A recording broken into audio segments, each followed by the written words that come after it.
were talking about some of the polling numbers, the odds, this sort of thing. And is there a piece of you? Because there is for me. We got the schedule, the work schedule for next week, and everybody's putting in extra time. This is all hands on deck. This is the election. In the world of talk radio, presidential election is kind of like the World Cup for sports. It's the Super Bowl. Well, they keep saying Super Bowl, but that comes around once every year. It's more like the Olympics or the World Cup. I mean, Very it's good massive, point. It's every right? 4 years. So this is a big deal. So we're all putting in the time, and we're happy to listen. We sign up for it, eagerly sign up to do that. That's part of our gig, and that's one of the things that we get excited about. But it is one of those deals where beforehand you go, it's going to be a long week. So we have a few extra shows. Yeah. We're going to be on till at least midnight on election night. Yeah. Might be later. Yeah. And then on Friday, we're kind of doing a recap show. And we're going a little longer some days, too, starting at 1 o'clock. All of these things are fine with me. Mm-hmm. What I think would make it more exhausting is if there's a delay. If we don't know who the winner is early, if all of a sudden we've got all the shenanigans of, somebody stole ballots and ballot box violence and the nonsense that we've experienced, especially in 2020, if we have to go through that again, that is exhausting to me. And honestly, I'm probably stressing out more about the possibility. Yeah. If it happens, we just deal with it, right? I'm probably stressing out more about the possibility, and I can't help but believe it's not just because of our jobs. Mm-hmm. As a voter, I feel this way too. I feel like I'm stressing out more about the possibility of it happening than I actually will stress out if it happens. To me, it's just baked in. There's going to be something that happens on Election Day or just before it or just after it. It's kind of baked in. Even if Trump and Lake win in Arizona, you think it's still going to be baked in that way? Well, there's going to be something with Sharpies, or there'll be an issue at a polling site, something just, and not because, there's any fraud or anything like that, but just how many times can you have a dress rehearsal? Things go wrong sometimes, and you have to adapt. And then people like to make a mountain out of a molehill, too. Sure. I was reading some of these stories about the early voting. Mm-hmm. Fewer Americans intend to vote ahead of Election Day this year than did so in 2020, and that's for obvious reasons, COVID, fewer mail-in ballots. But the rate is still higher than in election years prior to the COVID-19 pandemic. Currently, more than half of registered voters say that they have already voted or plan to vote before Election Day. That's down from 64% in 2020. So more than half will have their votes in before Tuesday. Mm-hmm. Not necessarily right now. In fact, I think you were sharing a number with me that said something about 65 million votes have already been cast. I saw that from NBC News. And then I look at the site. It says 12-data.com early return. Got it off an aggregating website. It's L2s. Oh, is it L2? Yeah. It looks like 12. I'm sorry. Okay. Yeah. You look at their early data out there, and you can see percentages of the Democrats and the Republicans and the independents who have voted as well. Let's read some tea leaves on that, actually, now that you bring that up. Mm-hmm. So you've got early mail-in ballot returns. And nationwide, I think it still favors Democrats. Is that correct? I know we talked about this briefly earlier this week, especially in Arizona. It actually... Nationwide, 40% Democrat. Okay. Yes. All right. In Arizona, a higher percentage of Democrats have returned their ballots. And I'm not looking at the most current information. This is what we had earlier this week. Mm-hmm. A higher percentage of Democrats had returned their ballots. However, more ballots had been returned by Republicans. And that is a mathematical trick because you've got more Republicans registered in Arizona. Therefore, in order to hit that percentage, you have to have more ballots turned in. So it sounds like the return rate, anyway, for Republicans is higher for the mail-in ballots than what it's been in years past. Mm-hmm. Fair? Yes. Am I still on the right page? I believe so, yes. Okay. All right. If you are a Republican, you would read into that and think, this is really great news. Operating under the assumption that a Republican ballot returned means a vote for Donald Trump.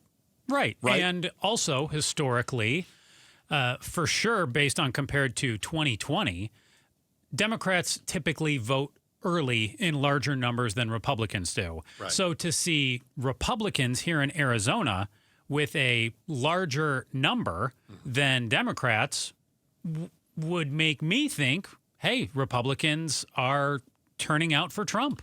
What I'm also interested, though, is another statistic that seems it doesn't contradict, except that it might contradict some of our assumptions. Okay. The voter turnout for the early ballots is higher among women. More women have turned in their ballots than men. Mm-hmm. And yet we're seeing an increased number in Republicans. So we've been told that this is a gender-divided race, that men in larger percentage are voting for Trump and that women in a larger percentage are voting for Harris. I don't know if you want to call it identity politics or if it's just relatability. Whatever it is. If women are turning in more ballots than men, that would be a good sign for Harris. In the same way that more Republicans are turning in ballots early in the past seems to be a good sign for Trump, is it possible, and again, this is why I say the data doesn't necessarily contradict, it only contradicts our assumptions.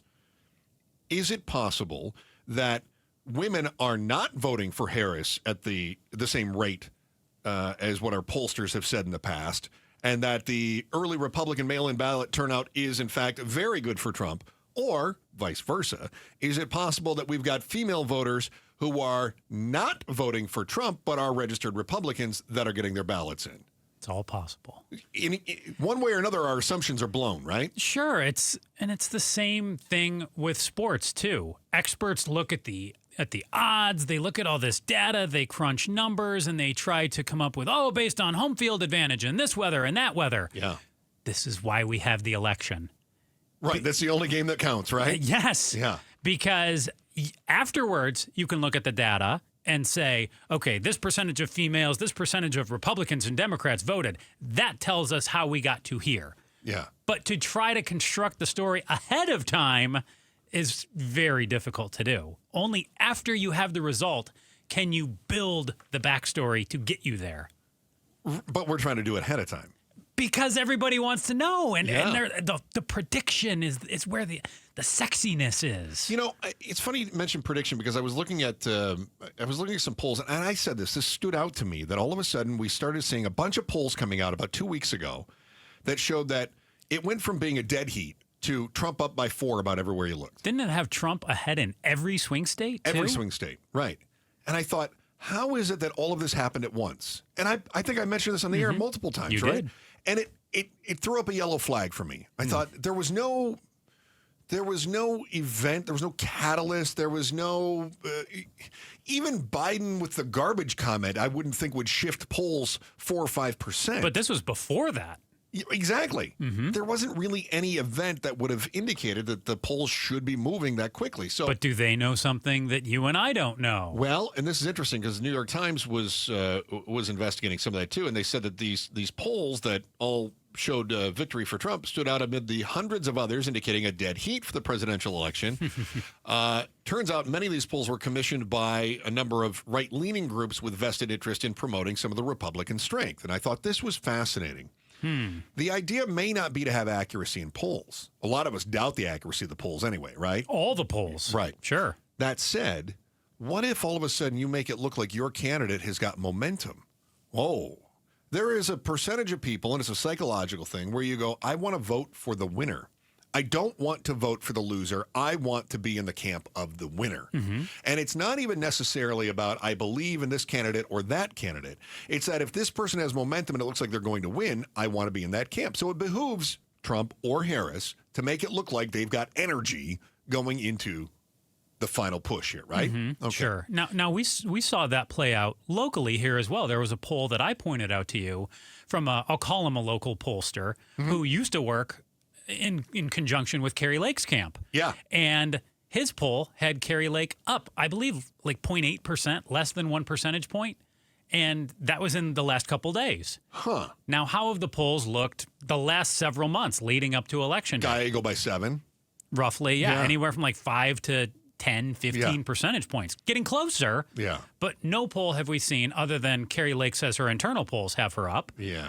So we see that play out with all kinds of them where, and could he be right? Sure.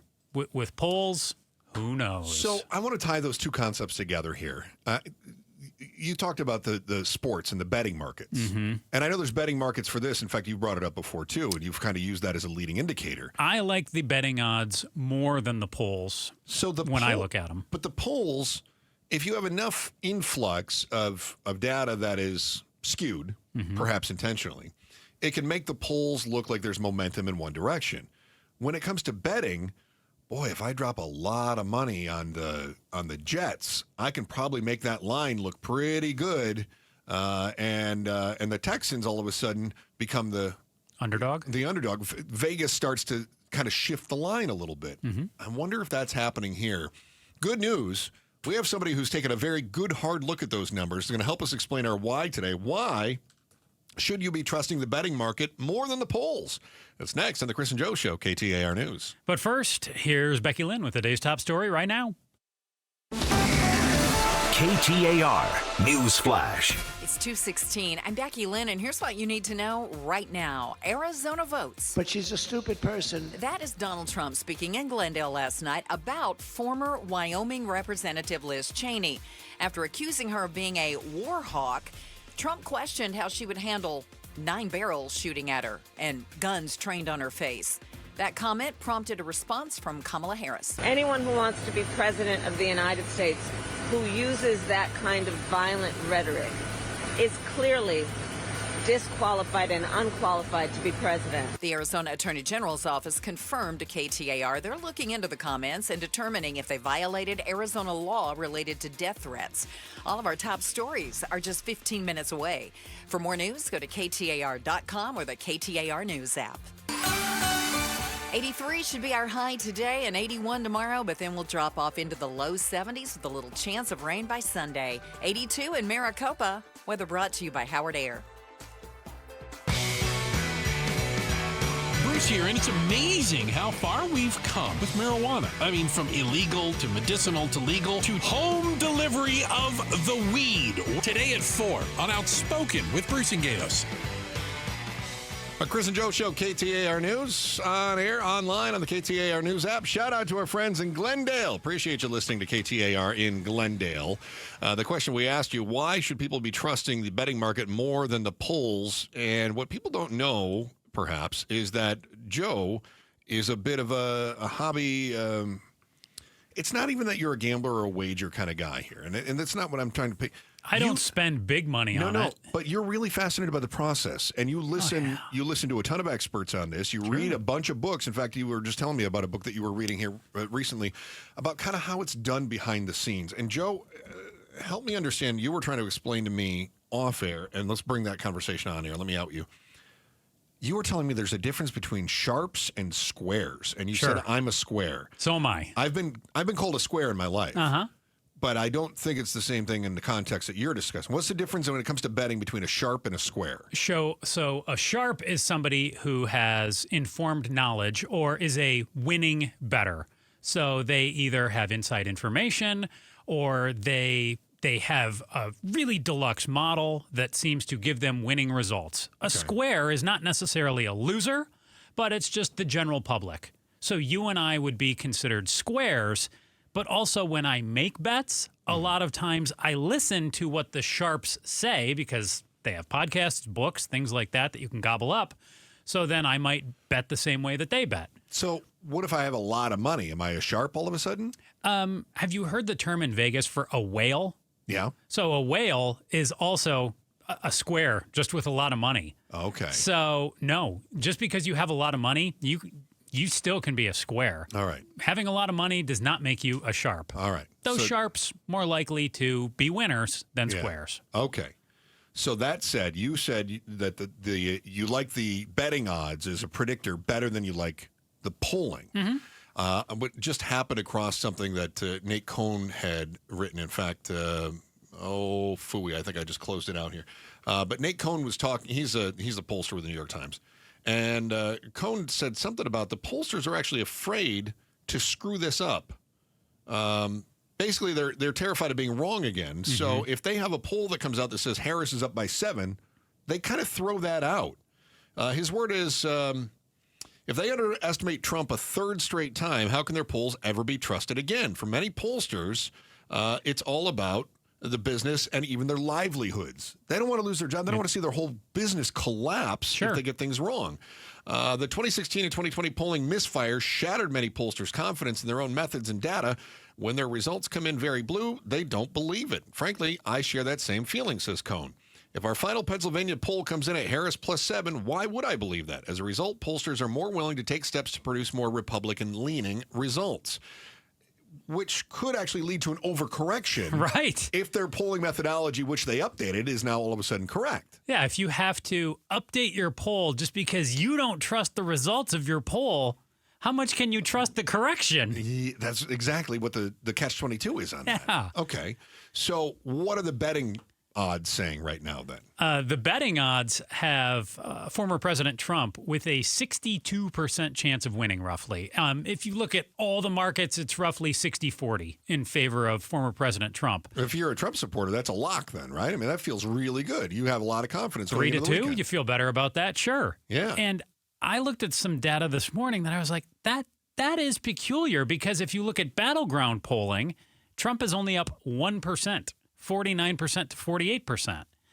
And you start to go, how does Trump have a 3-2 lead when the battleground polls is 1%, which we talk about all the time? Those are the states that really matter.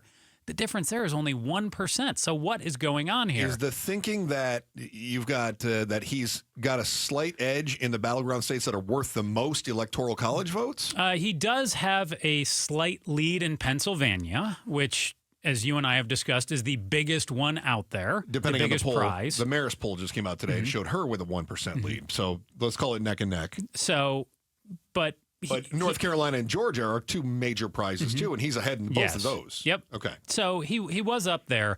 The reasons I like betting odds more than the polls is they react in real time also. Okay. So with a poll, it takes time to look at the data, to get the results, to crunch the numbers. You're talking to 500, 1,000, at most a couple thousand people, but you have to collect all that data. It doesn't happen instantaneously.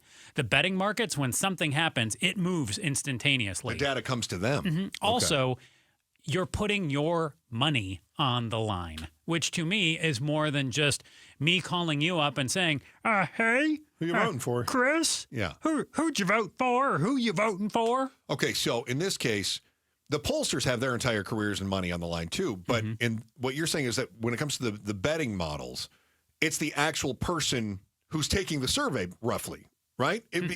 That has their money on the line. I'm putting my money on the line for who I think is going to win, whereas a pollster is asking somebody else who's going to win, and there's no incentive for that person to tell them one way or another. I'd still argue, even if a pollster is off or wrong, they're going to say, well, that's why we have a margin for error. Yeah. Or they're going to come back and blame you and say, well, they lied to me. That's the reason my data was off. Whereas if a betting market is off, you're going to lose some money. Theoretically. Theoretically. Yeah. Okay. One thing I know about betting is that the house always takes care of themselves. They should, if they're smart, yes. Yeah, I mean, that's how you lose the house, right? I mean, they don't want to lose. Vegas doesn't close a lot of casinos. Simplest, there's a reason why they are as big as they are in Vegas. Yeah. The simplest example is if Vice President Harris and former President Trump each had not received one bet. So let's say they're both at 0. Okay. And then somebody comes out and wagers $100 on Trump, and somebody else comes out and only puts, let's say, 50 on Harris. Vice President Harris. Yeah. Trump would then be favored. Not necessarily, but they have to understand, well, the person who is taking the money has to have a few calculations in mind. In the back of their head, they're thinking, who is actually going to win? And how much money are we receiving? But if they take a much bigger bet on Trump, for instance, they will make Trump the favorite. So you would then have to spend more money to get money on Trump. Does that make sense? Yes. So if somebody puts $100 on Trump to win and $50 on Harris to win, they have to change the payouts so that they're not paying out more than they're bringing in. And they're not going to change it dramatically, but they would increasingly, as more money, let's just say more money pours in on former President Trump, they're going to move it more that way. So let's use this number. If we're putting $100 on Trump and somebody puts $90 on Harris. Yep. Okay. So if Trump wins, your payout would be about $90. But if Harris wins, your payout might be $100 because that's how much money is coming in on the other side, right? Sure. Because you can't pay out a Trump victory at $100 because you don't have $100 to pay out. Or you're digging into your own pockets to do it. I know casino likes to dig into their own pockets to do that. Oh, you hear all the time, if the Super Bowl has a result that they don't expect or they somehow end up heavy to one side or the other, it's why a lot of times they'll have the result be within a field goal one way or the other. Yeah, and that's to try to keep those betting markets close. Yeah, because they want to make sure that they're making money either way. How, and we're running late here, how in the world, I don't know if you answered your own question, how in the world can we be so close in the battleground states and the betting market be so wide open right now? See if you can help explain that to me here, because I am not as smart as you when it comes to this stuff. See if you can help explain that. So, Joe, the election is coming up on Tuesday. The betting market is showing Trump 60% odds of winning, Harris 40% odds of winning. Yeah, and yet when I take a look at call it, it's over.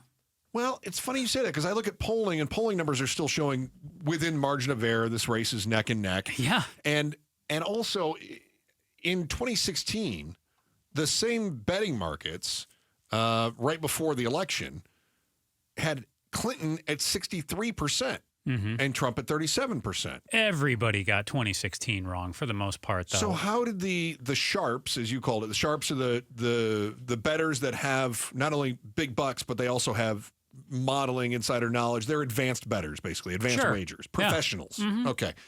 How did they get it so wrong then? I mean, their modeling has to come in some part from the polling, doesn't it? Sure. It definitely does come from the polling. And that's the problem, is because the pollsters got it wrong by and large in 2016 too. And with all of this stuff, take 2016 as the example where I said all got it wrong. That's an exaggeration. Most got it wrong, though. One or two, I'm sure, got it right, and a couple were in the margin of error. But yeah, most people got it wrong. But even the sharpest bettors, I think they say, win around 53% of the time. Okay. So think about that, where even the best of the best, with all their models, all their data, all their insider information, everything that they do, they're still susceptible to get it wrong when it comes to betting. So what could be going wrong at this point? Now, we described earlier that if you've got too many bets coming in on one side, they have to kind of shift the odds in order to encourage money to come in to cover if everybody wins, right? Mm-hmm. Is it possible we're seeing some of this shift, or we're seeing such a divide right now because they're trying to shift the odds? In fact, the odds have come down for Trump over the last few days. A little bit. Is it possible that the odds are shifting so that the House can make sure they don't go broke? Definitely. Okay. And I was looking at a story just before we jumped on the air, too, that was looking at one of these big markets out there that and to take be clear, betting these are all odds. offshore because you're not allowed to bet in the U.S. on this thing. Yeah, that got a little weird, too. Right. You currently cannot bet in the U.S. There is some judgments going on to potentially make that legal at some point. But yes, right now, it would have to be offshore. Okay. But there was one story that I read that there said there have been 4 large bets in recent days, in recent weeks, all on the Trump side, which drove up the Trump number substantially. But what I was most interested in is there's a professor in Iowa. You'll be like, wow, this is really nerdy, Joe. Yeah, really nerdy. It is really nerdy. So I'll keep it as simple as possible. Okay. He limits how much money his market will take in, and he caps it at $30,000 total. And he says that money also has to only be done for research purposes. So you can't go into this market and bet $1 million. All right. So in doing that, the House can't go broke here is what he's saying. It's like, so if everybody puts all of their money on one candidate and they win, I'm still not going to go broke. Over the last 9 elections, his Iowa electronic markets have predicted the outcome of the popular vote within almost a percentage point, which is much better than the polls, which are off anywhere from about 3 to even 7%. So his market, super accurate. And they actually have former Vice President Harris with a slight lead, though they think it's very close. But you look at all that's the popular vote. Yeah. And what we need to know is what the vote's going to be in the swing states. Because as you and I have talked about, the national polls are garbage. Doesn't matter. Here's what I think is going on, though. That one big market out there that took those 4 big Trump bets of, I believe, $1 million or more. Wow. I think that similar to kind of like what we said is going on with betting, that Trump people, you mentioned this with the polls, that Trump people, some of whom have a lot of money, may feel genuinely that the former president is going to win again. And they threw a lot of money in, which caused the betting markets to think that former President Trump is going to win, and they needed to adjust the odds. Is there, help me understand this, because there are times, you've talked about this, and I haven't experienced this at all, because I throw $5 in and I don't look at it again until after the game is over. Same here. Okay. But there are times that you'll have a parlay, meaning you have to get a few games right in a row. Yep. And at some point, you've got, say you've got a 5-game parlay and you've got 4 of them right. At some point, you can basically cash out early. You can kind of hedge. So you can cash out early, or you could hedge, potentially. Okay. Is it possible, because I just got an updated thing from a friend of mine that's showing from Kalshi? Is that another betting thing? That is one of the big ones, yep. Okay. Yeah. So it all of a sudden, here, I'll show you the graph that just came into me on the text line. It shows that it's dropping off now, and it's getting closer. I say dropping. It's dropping off for Trump. It's growing enormously for Harris. In other words, the race is tightening. That's showing 53 to 47. Is it possible you've got people that are going, I'm out? Of course. Or let's say that you don't have an interest in who wins or loses. You just want to make money. Yeah. So let's say you throw $1 million in for Trump, but potentially, there's a lot of ways people can do this. Let's say you throw $1 million in it for Trump. Okay. That's going to sway the odds towards Trump. But then that gives you an opportunity to come back the other way and put money in on Harris at better odds than if you did that when they were equal 50-50. And if the odds are getting better, chances are there's going to be some more money coming in from some people that think this is going to be easy money, which makes the odds even better. And then I can hedge for even less money. You potentially could end up making money no matter who wins. It's all about timing. Yes.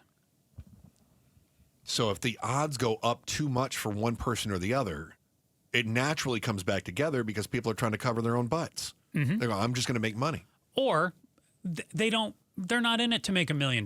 They're in it to make $10,000 because it essentially becomes free money. Yeah, would they like to make $1 million? Sure. And you have to wager more to make the money. But I could lose $100,000, right? Whereas I could guarantee a $10,000 profit. Exactly. What's better? Guarantee a $10,000 profit or 50-50 coin toss on $1 million, and I lose 100 if I don't win it, right? That's what a lot of bettors will do. Is they won't just cash out. They'll bet on the other side. Or they'll bet big on one side to try to move the odds to come back even bigger the other way, because that's what they really think. And the people running these sites have to guard against all of that. All right, so you still trust the betting odds more than you trust the polling numbers. Yeah, because they react in real time, and money is on the line. But you did an excellent job of pointing out not only why you trust it more, but also why to be skeptical. But exactly. Sure. Exactly. Yeah, like with everything. You can trust something, but trust but verify. What do they say? Listen, Reagan, well done on you that. go. Nice job. So anybody can be wrong, but I feel trust the smarter betting after odds listening more. to you. Well, I really do. I do too. Thanks for watching The Chris and Joe Show. Click to see more from Chris and Joe and tap the button in the middle to subscribe to KTAR News.